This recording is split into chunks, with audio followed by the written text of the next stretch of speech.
Imagine you're a Japanese tank crewman in the late 1930s. Your tank, the Type 95 Heigo, is a marvel. It's fast, reliable, and has chewed through every enemy you've faced in China. You and your comrades are convinced you're piloting an invincible machine, the very pinnacle of armored warfare. This wasn't just arrogance, it was a belief forged in the fire of repeated, decisive victories. But what happens when that belief, that hard-won confidence, slams head-on into the brutal reality of industrial warfare? The story of the Heigo is a fascinating tale of brilliant design, fatal overconfidence, and a shocking battlefield revelation that changed everything. It all started back in 1933. The Imperial Japanese Army looked at their current main tank, the Type 89, and saw a problem. It was slow, barely faster than a walking soldier. In an era of rapid mechanization, they needed something that could keep up with trucks and armored cars, something that could dash across the vast plains of Manchuria. They laid out the challenge: a light tank, weighing around 7 tons, armed with a 37mm gun and capable of hitting 40 kilometers per hour. And most importantly, it had to be simple enough for Japan's industry to mass produce. The contract went to Mitsubishi Heavy Industries, where a genius engineer named Tomio Hara got to work. Hara developed a new suspension system, the bell crank, which was elegantly simple and incredibly effective. It became the standard for Japanese tanks for the next decade. By 1934, the first prototype was rolling, and it blew the military observers away. It hit 45 kilometers per hour on roads, handled rough terrain with ease, and was remarkably agile. Its diesel engine was reliable and less prone to catching fire than gasoline engines, a point of great pride for the engineers. After some tweaks and a bit of debate between the infantry, who wanted thicker armor, and the cavalry, who prized speed, the Type 95 Heigo was officially born in 1936. On paper, it was a tiny tank. Weighing just over 7 tons, it was crewed by 3 men crammed into a tight space: a driver, a machine gunner, and a commander who had to do everything else: load the gun, aim it, fire it, and command the tank.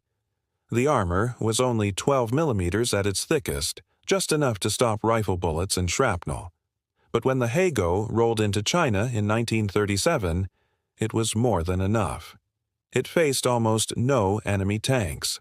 Its gun smashed bunkers, its machine guns cut down infantry, and its speed allowed it to exploit breakthroughs and chase down retreating forces. Victory after victory piled up, cementing the myth of the Heigo's invincibility. The first real test came in 1939 at Khalkhin Gol, against the Soviets. Suddenly, the Heigo wasn't the king of the battlefield. Soviet BT-5 and BT-7 tanks had bigger 45mm guns that could punch right through the Heigo's thin armor. While Japanese crews fought with incredible bravery and skill, scoring some initial successes, the tide turned. The Heigo was vulnerable. It was a harsh lesson, but one the Japanese High Command didn't fully absorb. They focused on tactics, not technology, and since the war in China continued to go their way, the Heigo remained the star player. When the Pacific War erupted in December 1941, the Heigo once again seemed unstoppable. In the jungles of Malaya and the Philippines, its small size and agility were perfect for the terrain, spearheading the lightning-fast advances that stunned the Allies. They even went head-to-head with American M3 Stuart light tanks. Both had 37mm guns, but the Stuart had more than double the armor. In the close-quarters chaos of jungle fighting, the Japanese tankers held their own, further bolstering their misplaced confidence. They believed their fighting spirit and superior tactics could overcome any material disadvantage. Then came June 1944, the island of Saipan. This was the moment the myth died. The Japanese 9th Tank Regiment, with its Type 95s and slightly larger Type 97s, prepared to throw everything they had at the American beachhead. On the night of June 17th, under the cover of darkness, 44 Japanese tanks roared forward in a desperate counterattack. But the U.S. Marines were waiting. Sentries spotted the advance and a wall of fire erupted from the American lines. And this is where the story takes a shocking turn. The weapon that sealed the Hago's fate wasn't a tank gun or a special anti-tank rocket. It was the standard issue Browning M2 .50 caliber heavy machine gun. Its armor-piercing rounds, designed to take out light vehicles and aircraft, sliced through the Hago's 12mm armor like it was cardboard. Tracer rounds stitched across the dark battlefield, punching through hulls, engines, and turrets. Tanks that had shrugged off rifle fire for years were being systematically dismantled by machine guns. For the Japanese crews inside, it was a nightmare. The sounds of rounds peppering their invincible tanks, followed by the terrifying realization that those rounds were coming inside, was utterly devastating.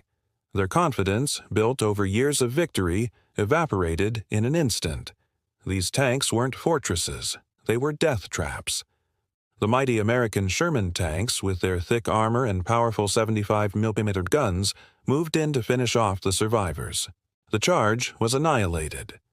Of the 44 tanks that attacked, nearly all were destroyed. The psychological impact was profound. Captured Japanese soldiers couldn't believe it. They couldn't comprehend that a mere machine gun, a weapon every infantry platoon had, could so easily destroy their best tanks. For the Americans, the lesson was clear. Japanese armor was not a serious threat. The vast industrial power of the United States had created a technological gap that no amount of bravery could bridge.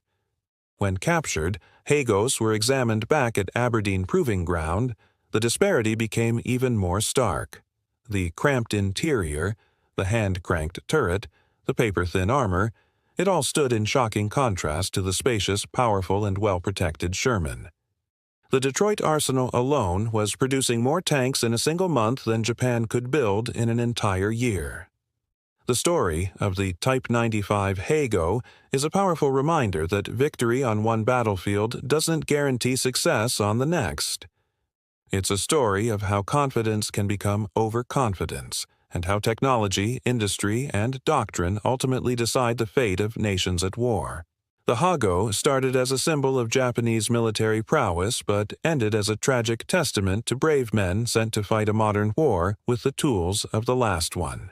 After its stunning victories in Malaya and the Philippines, the Japanese military high command was riding a wave of confidence. Planners set their sights on the resource-rich Dutch East Indies, Burma, and New Guinea, certain that their star player, the Type 95 Hago light tank, would continue its unstoppable blitz. What followed was a masterclass in jungle warfare, defined by rapid advances through seemingly impassable terrain. The Hago's greatest asset was its light weight. While heavier Allied tanks got bogged down in mud or collapsed flimsy jungle bridges, the nimble Type 95s zipped across soft soil and traversed obstacles with ease. They became the eyes and ears of the Army, with reconnaissance units using them to scout ahead, punch through gaps in enemy lines, and sow panic among unprepared defenders. In Burma, early in 1942, the Japanese unleashed a devastating combination. Hago tanks working in concert with bicycle infantry, motorized artillery, and overwhelming air support. The British forces, ill-equipped and unfamiliar with these blitz-like tactics, were simply overwhelmed. Narrow jungle roads that would have been a death trap for heavier tanks became highways for the Hago, allowing them to execute surprise flanking maneuvers. In the battle for the town of Tungu, these light tanks spearheaded the assault, coordinating with infantry to systematically eliminate one strongpoint after another. Their 37mm guns were more than enough to deal with machine gun nests and light fortifications, allowing the Japanese offensive to maintain its ferocious momentum. But even in these early victories, cracks were beginning to show. The very speed of the advance created new problems. Supply lines stretched thin across hundreds of miles of jungle in Burma and New Guinea, making fuel and spare parts precious commodities. The Hago's engine, while reliable, wasn't designed for endless marches in brutal tropical heat. It frequently overheated, leading to constant mechanical wear. Crews became expert field mechanics, forced to replace track links and engine parts under the most challenging conditions imaginable. Soon, it was common for frontline units to have less than half of their tanks operational at any given time, forcing commanders to rely more heavily on infantry and artillery. The first real test against enemy armor came in the Dutch East Indies, and it was a rude awakening. Dutch and American tanks, though few, carried guns capable of punching right through the Hago's thin armor. In close quarters, fighting on Java and Sumatra, Japanese tanks were often disabled or destroyed.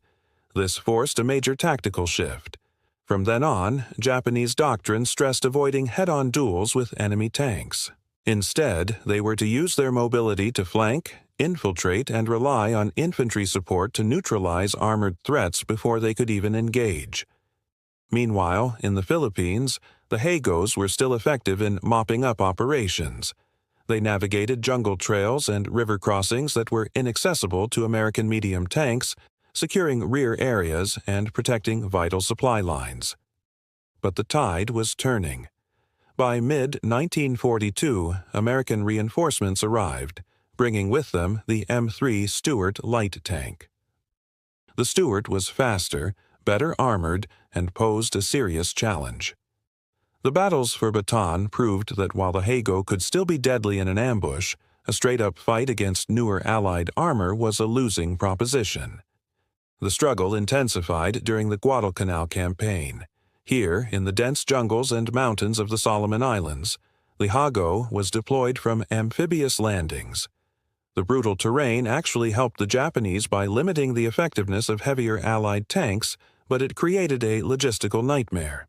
Constant humidity and rain caused electrical failures, rust, and track slippage. Crews had to get creative, using ropes and timber just to move their vehicles. Despite these hardships, the tanks were crucial in supporting infantry assaults against heavily entrenched U.S. Marine positions. Their small size made them perfect for stealthy night attacks, approaching enemy lines undetected. While the 37mm gun couldn't touch an M4 Sherman, it was still effective for suppressing bunkers and machine gun nests, creating openings for the infantry. Out of these brutal campaigns, a distinctly Japanese approach to armored warfare emerged. Unlike Western armies that saw tanks as armored spearheads, the Japanese adapted the Hago to act as mobile infantry support in difficult terrain. In New Guinea, for example, a Type 95 might weave through a narrow jungle path to suppress an enemy pocket, while infantry advanced on a parallel trail. This doctrine emphasized speed, surprise, and close cooperation between arms, a lesson born from the Hago's limitations and strengths. But tactics and fighting spirit can only go so far against industrial might. By mid-1943, the sheer scale of Allied production became undeniable. American and Australian forces were deploying more and more medium tanks with powerful guns that could destroy a Hago from a safe distance. New anti-tank weapons made the light Japanese armor almost obsolete on an open battlefield. Engaging a Sherman head-on became a suicide mission. Japanese crews adapted, relying on camouflage, ambushes, and night operations to survive, avoiding direct tank-on-tank combat whenever possible. The gap in technology was becoming a chasm. This reality was driven home during the American reconquest of the Philippines in 1944. Japanese forces dug in their Hagos in defensive positions, hoping to delay the inevitable. The effort was heroic, but futile. American Shermans, with their thick armor and powerful guns, simply rolled over the Japanese defenses. Hagos were destroyed in droves, sometimes with a single hit. Surviving crews resorted to desperate measures, abandoning their tanks to fight as infantry or using the busted hulls as stationary pillboxes. The psychological toll on these men, forced to fight in an obsolete machine against overwhelming odds, must have been immense. Japan tried to upgrade the Type 95. Some versions received extra armor plating, but it wasn't enough to stop anything bigger than a rifle bullet. They considered a more powerful 47mm gun, but production bottlenecks and a strategic focus on building planes and ships meant these upgrades rarely made it to the field. The vast majority of Hagos fighting at the end of the war were identical to the ones that rolled off the assembly line in 1935. It was a machine built for a different era, kept in service only because there was nothing else. Yet, even in its final days, the Hago proved its utility. In the dense jungles of Southeast Asia, its small size and mobility still allowed it to ambush Allied columns. It became a multi-purpose workhorse, hauling ammunition, evacuating the wounded, and transporting engineers. The adaptability and sheer grit of the Japanese crews allowed this outdated tank to achieve surprising tactical successes right up to the end. By 1945, however, the war was strategically lost. In the final, brutal battles for Iwo Jima and Okinawa, the few remaining Type 95s were systematically hunted down and destroyed. They faced Allied tanks that could pick them off from over a kilometer away, hopelessly outranging their small cannons. The once celebrated speed of the Hago was no match for the coordinated might of Allied air power, artillery, and armor. The legacy of the Type 95 Hago is a complex one. Its early successes were a testament to the power of mobility and innovative combined arms tactics. Its crews praised its reliability and its uncanny ability to go where heavier tanks could not. But its ultimate failure served as a harsh lesson about the consequences of falling behind in a technological arms race. The story of the Hago is more than just the story of a tank. It's a window into the ambitions, doctrines, and fatal flaws of the Japanese military in World War II, the Japanese Type 95 Hago light tank.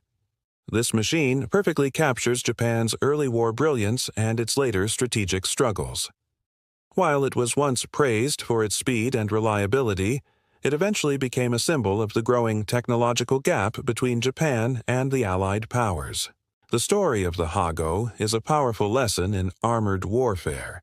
Early tactical wins mean little without the firepower, armor, and industrial might needed for a long, large-scale war. So, what made the Hago so special in the beginning? Japanese armored doctrine prized mobility above all else.